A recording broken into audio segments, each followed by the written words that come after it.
other communities.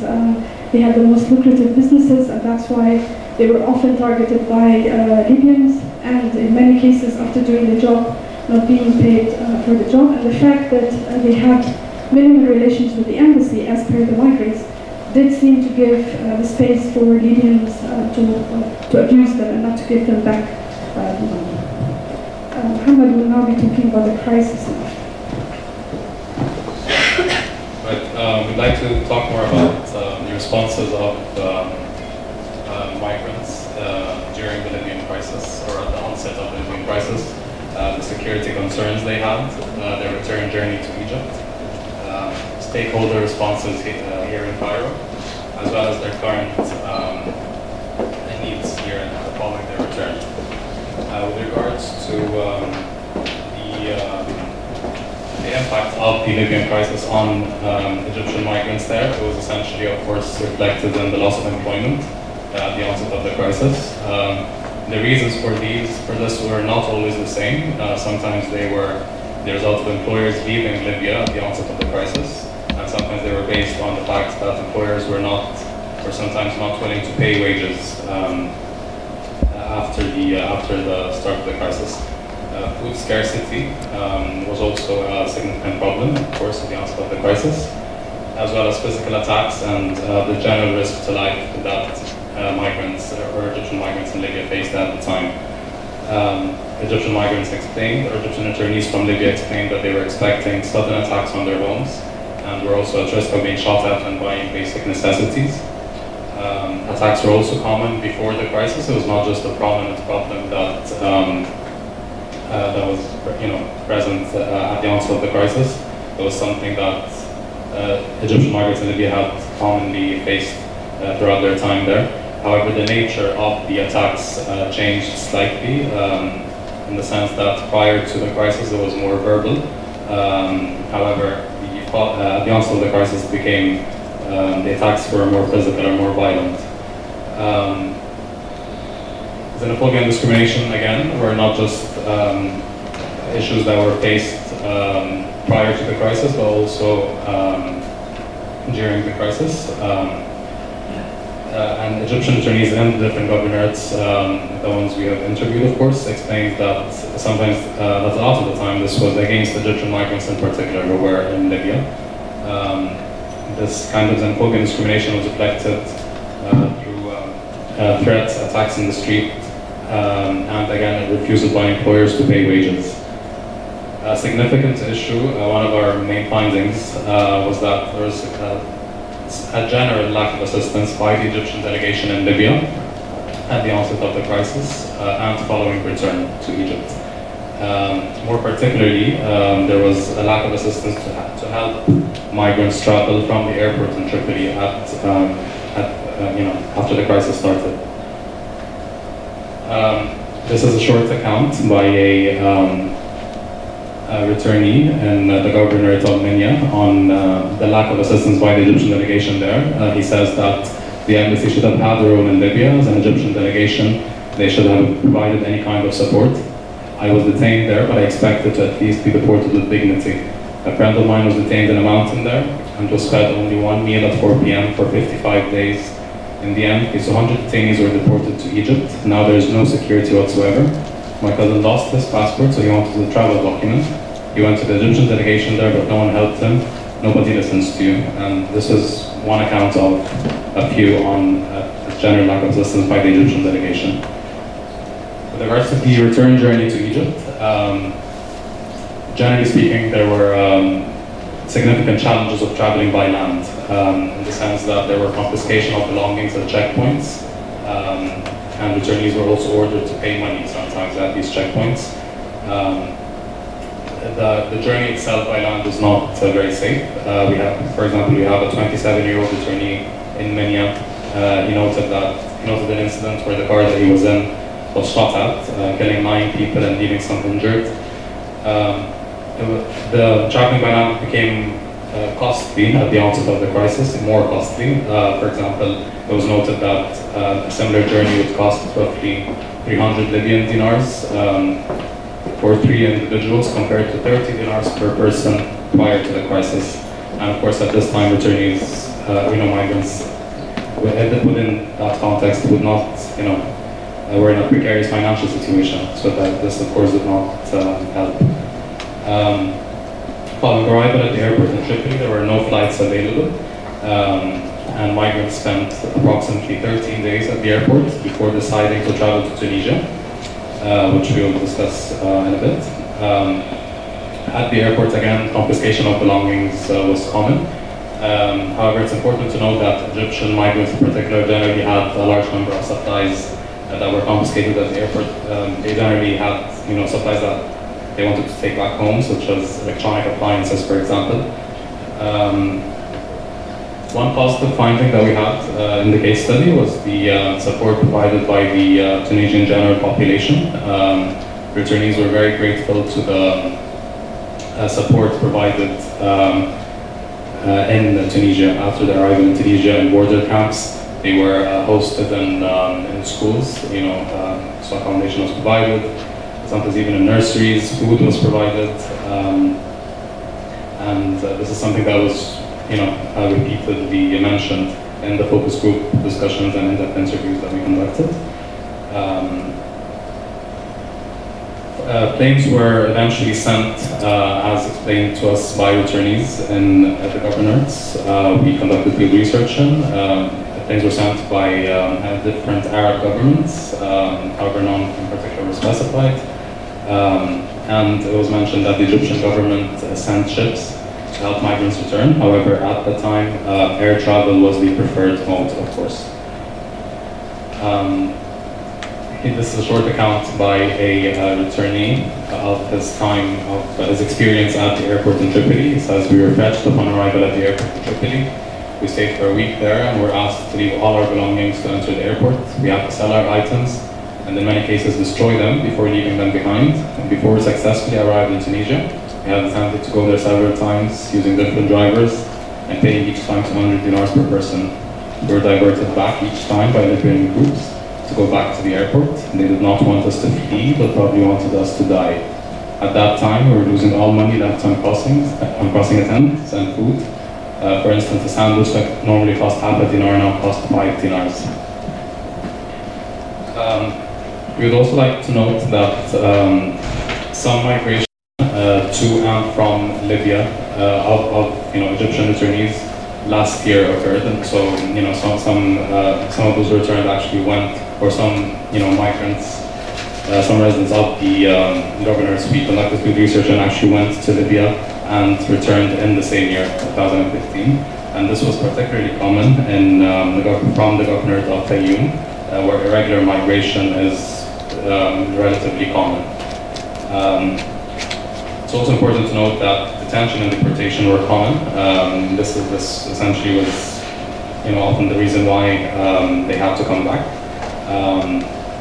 And the detention and deportation was sometimes on the basis of maybe a lack of documentation. However, even though, as some of them explained, they had their passports stamped, they had stamps in their passports, sometimes they were requested to provide medical certificates, for example, so it was very difficult to be in Libya at that time, last year.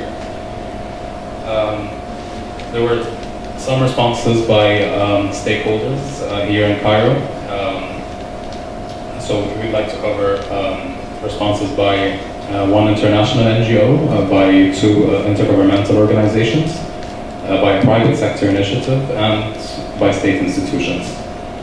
An international NGO interviewed had conducted an assessment of needs of returnees for advocacy purposes. It identified Minya and Fayoum, two of the governorates we conducted field research in, as governorates having a high number of returnees. And this assessment revealed that family income was a priority due to, of course, the loss of employment as a result of the crisis. Domestic violence was sometimes prevalent, and it was, as Megan had explained earlier, the result of spouses' unemployment following their return from Libya. There was some child labor. Roughly 40% of children had to drop out of school since there was no money to cover school fees. one UN agency distributed food vouchers this year, July 2016, in 4 districts in the governorate of Sohag to 23,000 returnees. And at the time of the interview, there were 6,000 recipients that were still pending, that were still to receive food vouchers. And this distribution took place through the Ministry of Manpower. So it was in collaboration between this UN agency and the Ministry of Manpower. IOM was, of course, an important service provider at the onset of the crisis, and even though its focus was primarily on third country nationals, it provided medical and return services to 30,583 migrants in Libya. It also provided evacuation assistance to 30,000 Egyptians identified at the Libyan-Egyptian border. Sea evacuation also took place by IOM to Alexandria initially, and ships also transported humanitarian aid to Misrata. That included medical supplies and equipment, and evacuation of migrants on their return from Misrata to Benghazi in Libya as well. Land transportation was also provided to migrants to reach the Libyan-Egyptian border, where sometimes consular representatives would identify and provide laissez-passer to migrants with no protection concerns. A private sector initiative interviewed this year, the National Employment Pact, NEP here in Cairo, explains that it collaborated with other stakeholders, including IOM and the GIZ, to provide matchmaking, to tackle unemployment through providing matchmaking services and trainings. And even though the target group was not specifically Egyptian returnees from Libya, they may have constituted part of the, they may have availed of these services.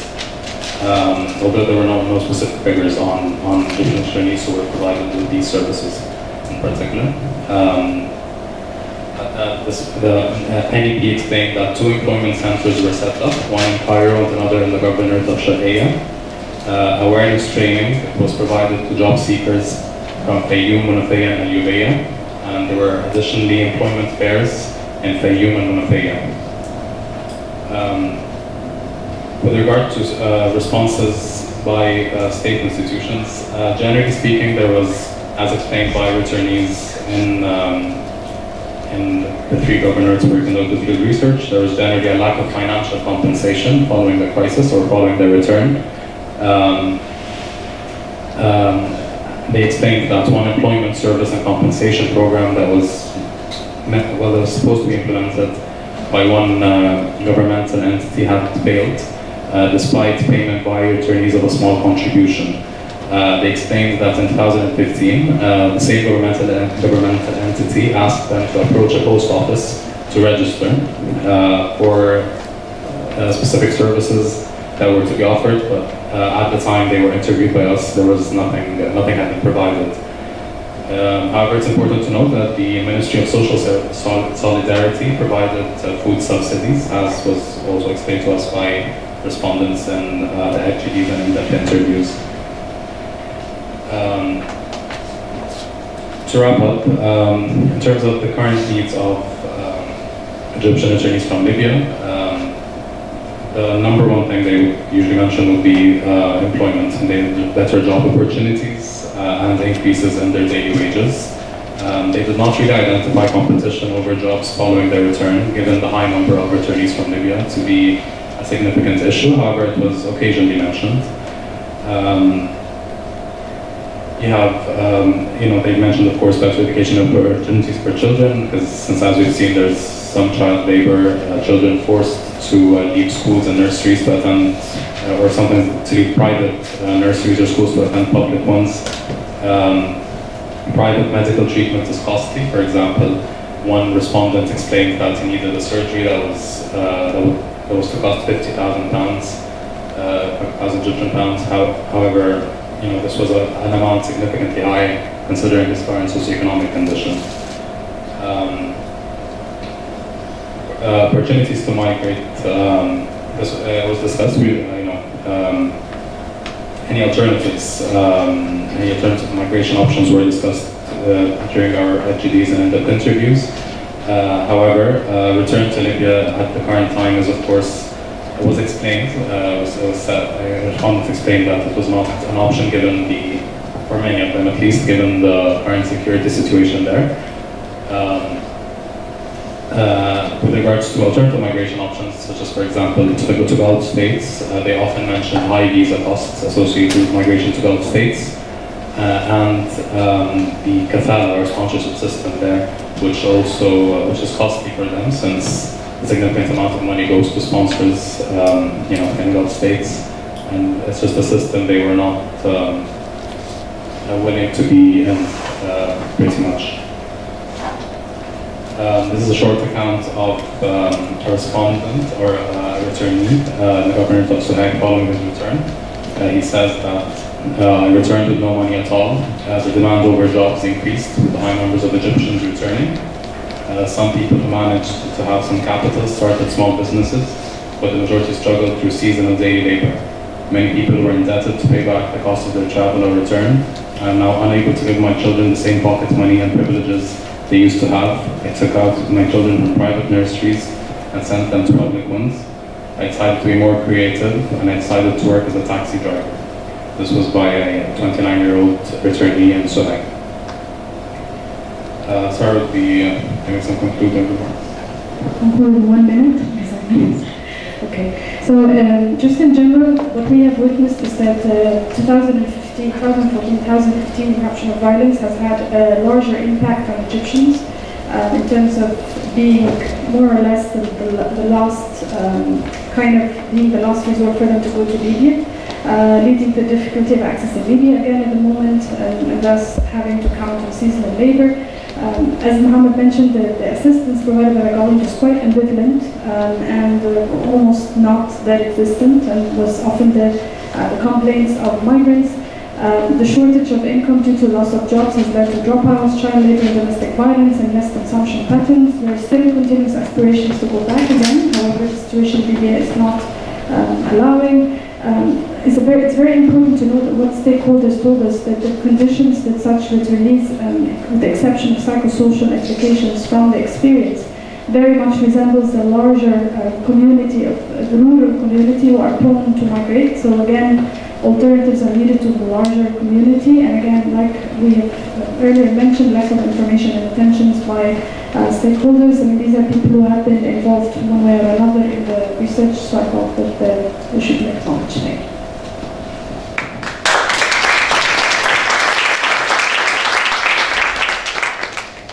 Thank you very much. Thank you, everyone. We're running a bit behind, so we'll start by taking questions from you. We'll take 3 questions and then give them a chance to answer. So we have one.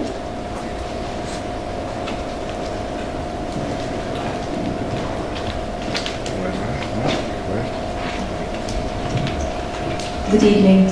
My name is Shahrazad. I am from Libya.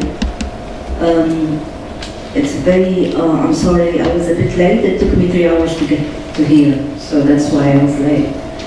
I just want to understand a little bit more about the categories of your study was done on skilled labor or unskilled in Egypt. Certainly I confirm a lot of what you say. I myself was kicked out of Libya, so violence in Libya is horrific, and it happens in all categories and all types of people, Libyans or non-Libyans. This is first, so what type of people who you were subject to this study? And second, about your comment that they have been accepted or they have been treated at the border of Tunis with humane way. I can confirm that the Libyans, when they cross the border to Tunis, they get the same treatment of the Egyptians being treated as with maybe the Libyans, because we get stripped out of everything when we cross the border to Tunis ourselves, as Libyans. So this is the only comment I could say. So I'm wondering why they have different treatments for different people if the rule of law does exist in Tunis. So this is my two question, a question and a remark.